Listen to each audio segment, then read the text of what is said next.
Web3 media friends, welcome. Brought to you by Rug Radio. Today we have a very exciting pair of guests that we're talking to, and actual DJs. In this conversation with them, and you'll be able to sort of see and judge for yourself. But there's a lot of people who come, from traditional Hollywood into this space that I don't think have the cred, the street cred that these two do. And we're talking about intellectual property, and I know that seems very nebulous, and you're just like, but I don't have time for that, Minty. I'm chasing alpha. I need to get to boom and everything with hats. You're trying to get to these things. You're chasing alpha, but there is a delineation that we make in this conversation, which I think is really startling, and that is you can be chasing alpha, or you can be creating deal flow for yourself. And I think that a lot of people in this space that are doing really well are the ones that are creating deal flow for themselves. And not going to name any names, but the ones that are promoting these coins very, very early on. They're in early on, and that's the differentiation there between chasing alpha. But you also have something when you have NFTs that makes you a bit different. It's your superpower in a sense.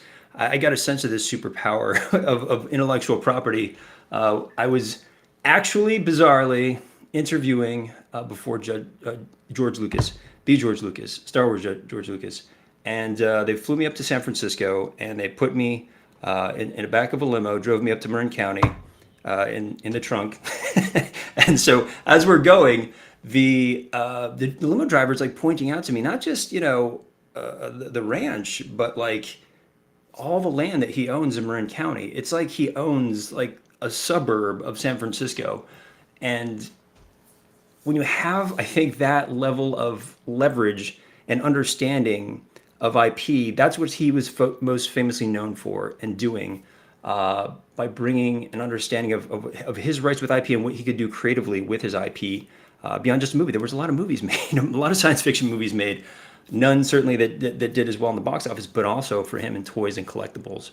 And, not to make direct comparisons, but Uniforce has definitely been a long-time favorite project of mine, because the CEO, Henry, was one of those first to express this idea of two holders, the opportunity of expanding the storyline and the characters into Web2 media and products in a very succinct way, because he had a great experience, in comic books, manga, having this ability to get into those things broadens this understanding and the awareness, much like Pudgy Penguins have done, and we've covered them here on the show as well, and they're brilliant way of just stratifying the licensing agreements for holders, making them instant participants. And so, when you have this broad term of intellectual property, it's like in the early days, I think we felt a sense of what that was, and we fought, tooth and nail really on those early projects. We were in on those discords, like, what are my rights? What are my rights? Not a lot of people were doing anything with them, but we were fighting for them. And it was only until Bored Ape really made that very strong statement of like, you have the rights, go make stuff. Guys, I mean, like nearly 400 businesses later, those are the businesses that are just, registered, with Bored Apes for their licensing, just to put that little, tag for and be listed in the bodega. That helps propagate a brand faster than anything else when you have boots on the ground. And so it's like, I've definitely had a lot of lunches with a lot of people who believe that they had the next Star Wars, and you don't until the community says you do, really. And so to consult and see, if you had something, you can always come to your boy Minty, but what if you had a friend that, maybe they were, partners in production, with, the producers of Batman, and certainly knew the business on a level that not very many get to view, especially when it comes to media propagation from comic books, pop culture, and into movies and TV series. And so that's why we're talking to IP3 today. They have this pedigree coming from Web2, but they also have the lure of making deals with Uniforce, with Moonbirds, which I get into, and I get into the CC0 guys. So come with me. But Yuga wanted them for those same reasons, and we talk about the rationale there, why partnering with them, and now if you're a holder, it's like, could you even be engaged as an equal in those types of deals? And we talk a lot about deal flow, and the Hollywood cabal is real, guys. But maybe this is your Web3 ticket in. Web3 media friends, welcome. I am so excited today. I have It's been a while. I feel like this has been a while, long time coming, trying to get IP3, a company that I have been having my eye on for a long time because they're making moves, but they're moving in the shadows. They're much like the Dark Knight, if you will. They're moving in the shadows and they're making moves in Web3. And I'm super excited to talk to Miss Weinstock, co-founder, COO. That's her handle, Miss Weinstock. I'm not just being formal here. Miss Weinstock is her handle, co-founder, CEO of IP3, and Christine Liu, co-founder, Chief Strategy Officer. Welcome to Tech3 Media Friends. Thank you, Minty Fresh. Again, you guys, I only get word of you guys when you guys make announcements. And so, going back, to Oniforce, I think most recently with Lazy Lions, somewhere in between there is Moonbirds. What is it that you guys are doing with these projects? Is it the same thing? Are you basically partnering with these main projects with the same type of format? Same format, no, because every single project, and we are very creator first, and we don't just say that. When we sit down with a project and we've onboarded them, and the ones that we have announced, it's always been around what your community is about, what you're about, and where you want to take the IP.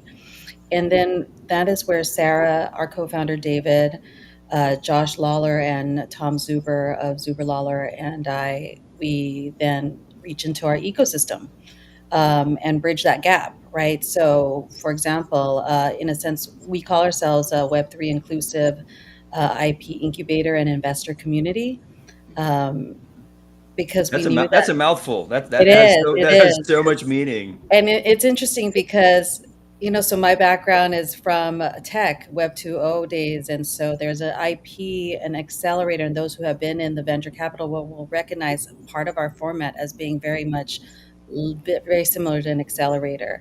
But then there's a whole other world that brings in the Web3 inclusive because an accelerator, you do kind of build in stealth for an extended period of time. And then maybe you launch a prototype, and then maybe you launch another one, and you don't realize that until you see it in an app store. That's the Silicon Valley stuff.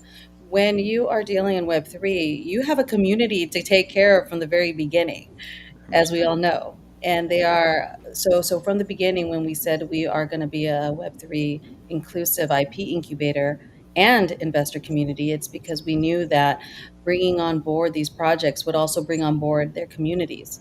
So in a sense, we wanted to give them an opportunity, the holders who have been around from the very beginning. We'll take Oniforce as an example, and maybe put in a lot of time, a lot of effort, a lot of money into building the seeds of what is now Oniforce. Now, when you have Oniforce wanting to take off into the world of Hollywood, entertainment, and other areas, the community obviously wants to come along. And how do you reward them and keep them incentivized? Because let's be honest, and this is Sarah's world and David's world, the development cycle for an entertainment project isn't, let's mint out something in a day, right? It's a little longer. And so what we realized Two last days. year, 2 days. Yeah. yes, 2 days. But what we realized last year is we're going to have to align our interests with the interests of the communities that we are partnering with, and vice versa. So why not give them an opportunity? All call themselves actual SEC compliant investors, right? And this is what we spent a good part of the bear market last year doing, to So Sarah, it Sarah's sounds detriment. like sorry, Miss Weinstock. It sounds like you have a perspective on community. I mean, community is so many different things. It's investor, it's holder, it's super fan. How is it that you have brought that classification into something that is compliant and has the ability to be developed into Web3, Web2? So, being compliant and like specifically SEC compliant, like we started looking at what the SEC was doing when they started coming after some of these NFT projects, and we were like, okay, well, we want to be careful. We want to make sure that the projects that we're working with, to as big of a degree as we can, or largest degree as we can, like they're protected in that sense, where what we're doing with them, what they're doing with their community isn't going to be considered, a security by the SEC, and then have issues, because, something like that going into the traditional media space, studios, platforms, they're not really going to want to be involved in something like that.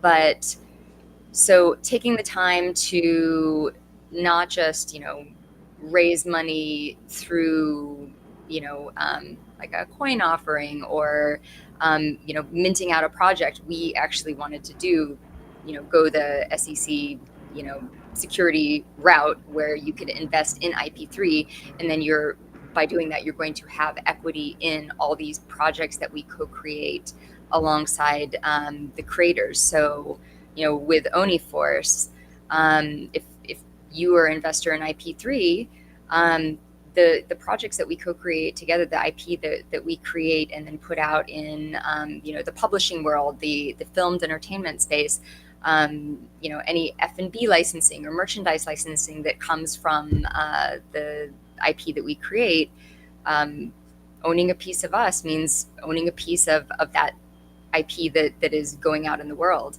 And Because that's where your strengths seem to lie. I mean, I'm looking at the yes. IP behind Christine. I feel like that you guys have a strong background in this, so that you can. This is the thing. It feels like you're pulling in Web 2. You're pulling in the communities of Web 3 in order to execute in Web 2. Yes, and we're trying to bridge that gap, for lack of any better way of saying it, but converge the two areas. And actually, it might be helpful for us to give our kind of backgrounds. I know Christine touched on her background in VC and tech, but so for myself, I've worked in entertainment for 22 plus years. I worked at 3 major Hollywood studios in both television and film, and then I've worked with a lot of independent, like smaller production companies and like mini studios. So my background is kind of everything from licensing and distribution, strategy, operations, finance, to greenlighting films and television content.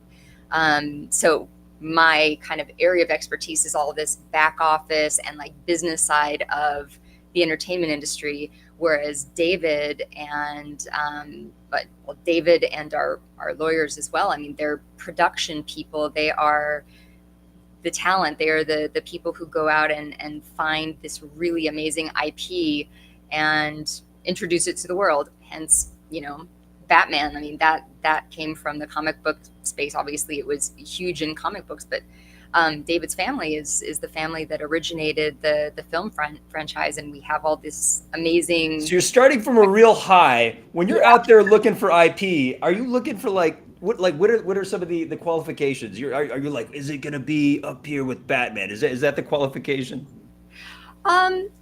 Yes and no. I mean, it needs to be something that has like a franchisable potential, and that's what we look for in the projects that we work with. We want to see really active fan bases and engaged communities, because it's those super fans, not just in Web3, but like Star Wars and Batman, Marvel. Like, it's those people, those super fans that basically take everything and amplify it outward. And we want to have the communities participating and engaged, and grow that audience from thousands to millions by distribution on more traditional media platforms and publishing platforms, etc. So Because of the super fans these days being part of community and holding IP, what prevents you making a deal with just say Minty Fresh, who has 10 Onis, and I got an idea for how I want that to play out? Like, how's that differentiated than main project, basically? So it depends on the rights that are given by the project founders themselves, and it differs from project to project. But assuming that the founders they own the underlying IP, they've created the underlying assets, they've created the individual images, and so they hold the copyright and trademark for the different for this base IP. And I think for the most part, individual holders will own like an individual image. So you can go and technically do something with an individual image, or one specific piece or character of IP. But if you want to have that universe, have the the origin story, the lore, the the wider, bigger picture, you want to bring in the project itself.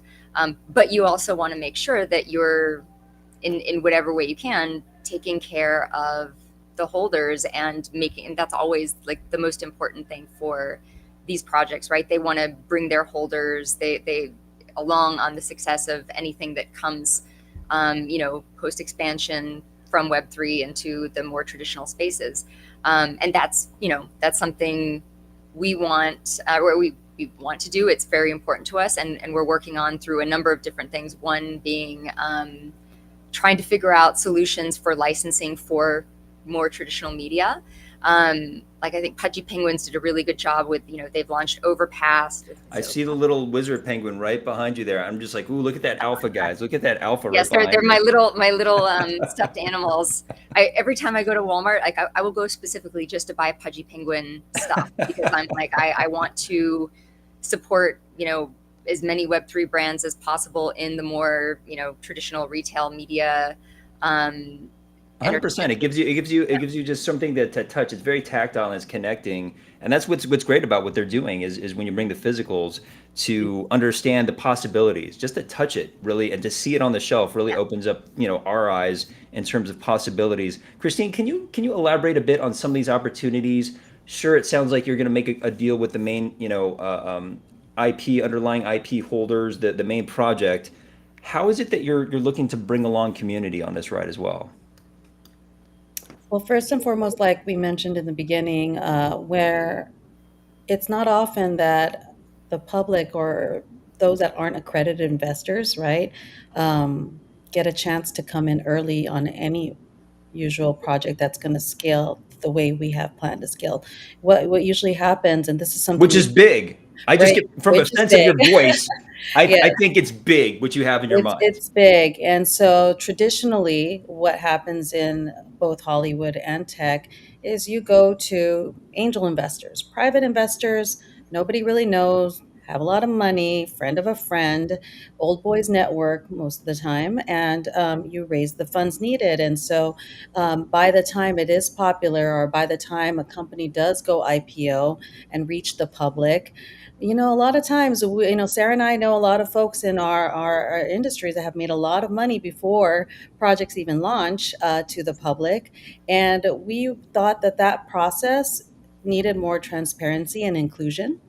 And especially if you are somebody who is a part of a community that actually your your Discord time, right? Your engagement on Twitter, your going to events, actually paying money to show up at these NFT NYC, NFT LA events, and actually adding to the value of the community, thereby adding to the value of the project. They should be rewarded, and they should also be able to, what we call, go along for the ride. And so, what we wanted to And do, not just buy shoes, right? and not just, and you know what, and there is something to be said, and the funny thing is, Pudgy Penguins isn't even one of our official projects, but because we all feel we're in the space and we want to support it, yeah, absolutely. Sarah goes and buys one every time she's in Walmart, and that's the spirit and the, I guess, the collectiveness that we're trying to bring to it.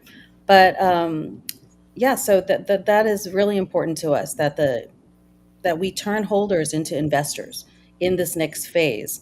We went through. Does that mean sort of like, hey, we're doing something with main project. Here's your opportunity to get on board, or is it because it does sound like there's sort of these shares available for Yes, IP3 yeah, directly.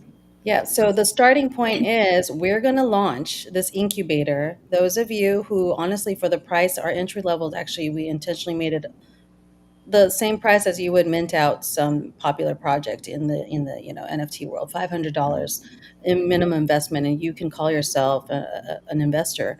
But from there, then you become part of our community, which IP3 is going to have its own in investor community. And as these projects, this is what we plan, as these projects, whether we're working with Lazy Lions or Oni Force or Moonbirds, and things are starting to progress, and we're we're going to have a Web3. I mean, we're degens at the end of the day. Actually, technically, I'm a recovering one, I say, but Sarah's still very active. I But can tell just in our pre-talk, guys. These yeah, guys are real DJs. That's why I love having them on been the there, show. done that. So it's not that all of a sudden we're going to take these projects out of Web3 and then like bring them into the traditional Hollywood world. We're kind of all in this together, and we're trying to push the edge of things on both sides. So if Hollywood wants newness, well, look at what we've been through the last 2 years. You want to talk about new creative things? It's all in Web3. And then if Web3 wants validity and to get out of our little bubble, because it is a bubble, let's be honest, and we talk about onboarding the masses. Well, our approach to it is maybe we got to meet the masses where they are, right?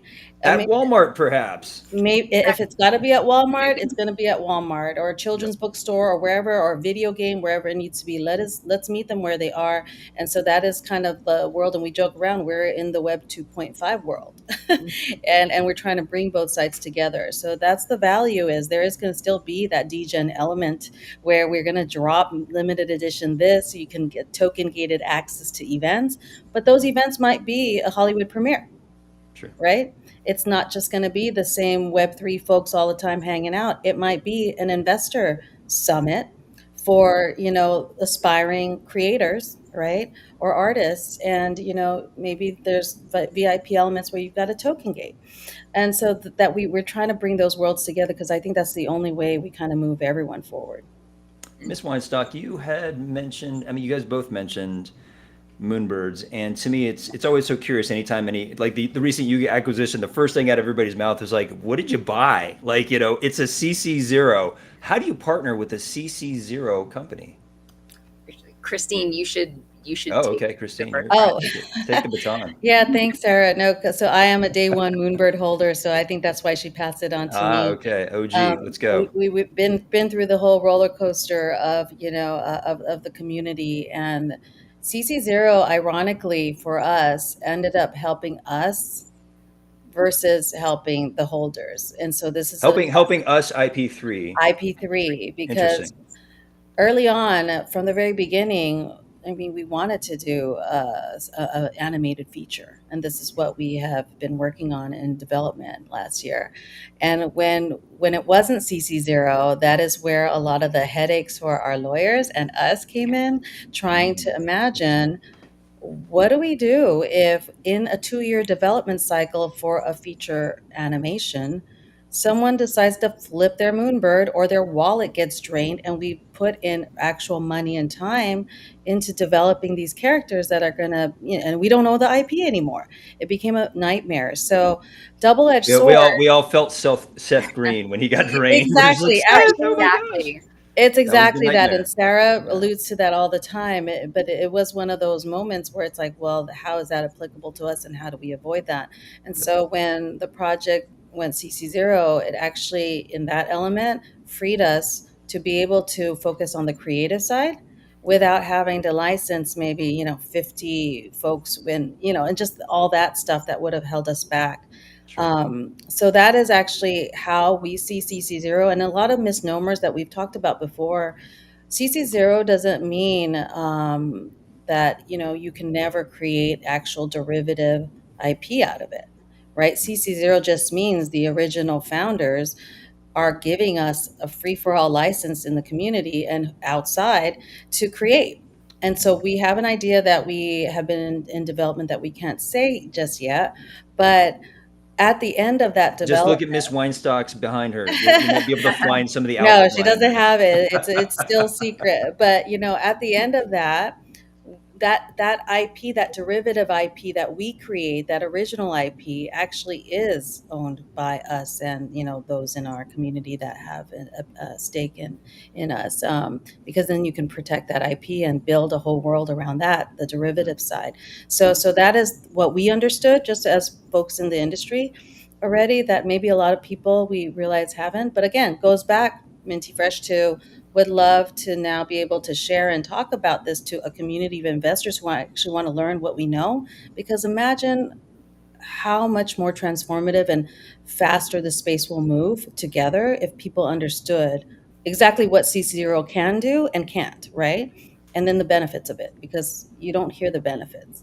for No, creators. you as pioneers, you're trying to eliminate the friction and to bring up Pudgies again, by having them create their own standards of, licensing, for those penguins. Genius. They just eliminate the friction. You want to be part of it? Great. Here, submit this, and we'll pick you. And if we do, here's your reward. And so by eliminating that friction, it sort of gives holders an understanding of the value beyond just the JPEG that they hold.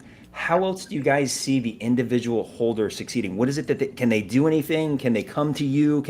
What is it that they can do to succeed? Christine, do you Oh, want I was going to say, I was going to make a shameless plug. Well, they can also go to our republic.com page /IP3. We do have very explicitly spelled out really awesome perks for different levels of holders in terms of what they get. But really, most importantly, we're offering access. We're offering access, and that is something in a world of noise, and especially in a world of many creators and many artists and many holders, the access and the curated community, where if we are going to be that community of investors who are Web3 friendly, but who are also Hollywood and entertainment and tech connected. Sure. So what is it you want? Early investor who believed in all our projects and ideas, at the early stage. We're going to have events. We're going to create opportunities for people to go beyond just holding something in a wallet and actually interact, connect, be introduced, and maybe find their next job. Sarah is amazing at this. We already, without even launching, are going into our Moonbirds communities, our Force communities, you included, actually, right? Counting them as friends. You are now part of the friends and family. So, if there's something that you want to do, if you're an aspiring writer or artist, and we have this whole 20 years world of both tech and entertainment in the Web 2.0 era, what is it that we can help you with because you believed in us? And that's kind of how we're starting off. Well, I think in Web3, like a collection like Force, 7,777, you have 7,777, wannabe movie moguls, people who are like, this Oni should be a star.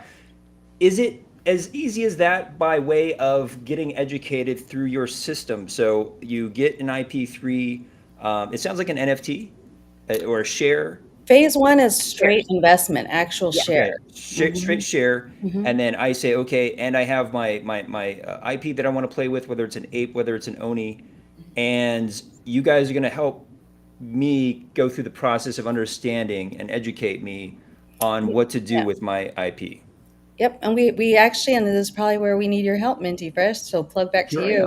We're planning a podcast. We are planning a newsletter, a private newsletter, things, and actually it's really cute. We call that's our version of investor relations, because you're absolutely right. If you look at Lazy Lions, Force, Myth Division, which has a whole community of Bored Apes and Moonbirds, right? That's about 40,000 potential holders. Not that I'm saying they're all going to be in our investor base, but even anything more than 100 gets a little bit much in our traditional world. So our version of investor relations is media. It's social media. It's private access, early information, and what we call in our world Web3 as alpha, they call in the investment world deal flow. So we're going to teach people. These are actually not that different, right? Same language, different language, but same opportunities. And so we will be doing that. Yeah, and one of the other things, because you had asked about, how individual holders can benefit, and participate in the things we're doing. So aside from, the education, the curation, the connections, the introductions, we are actively trying to develop solutions for frictionless licensing for entertainment content. Now, it's much more nuanced and a lot more problematic than straight like, a toy or something like that, or a simple T-shirt, something, where, you have an image, you have one particular thing, character. But, it is more nuanced if you are creating a character that's based on this other character, and there's maybe, 100 other characters that are very, very similar and just have a different background or a different colored T-shirt, or, and when something is animated or live action, if the ways, there's no orange background anymore. Yeah. So you have to kind of think through all these things. So that actually, from the point of view that we have um, these two name partners of the Zuberlawler law firm as our co-founders, who are experts in IP production, talent, and blockchain. It's really, really helpful. And we want to try and find solutions to make this happen. I think it definitely will. It's just getting there. I wish we were able to do something, prior to like an overpass coming out, because we had been cooking on this kind of stuff for a while.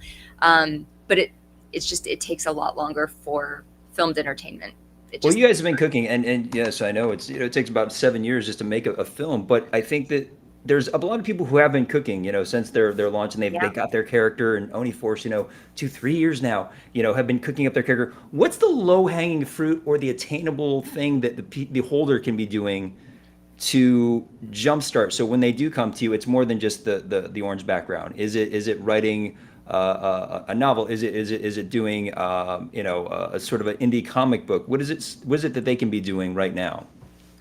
Engaging however and wherever they're passionate about. I mean, if they want to, if they're artists who are like product developers or product designers, or creating derivative art or content themselves, like, we want to know about that. We want you in our community and active, so that when we are in active development or production and you are wanting to do something, we want to be able to access you and everything that you bring, hire you for a production gig, if you are a distributor or producer of apparel, like, hey, we want to hire and basically have vendors from within our communities. That's ideally, everyone is who's our friends and fam. We want to basically be helping you make money, and all of us coming up together. That's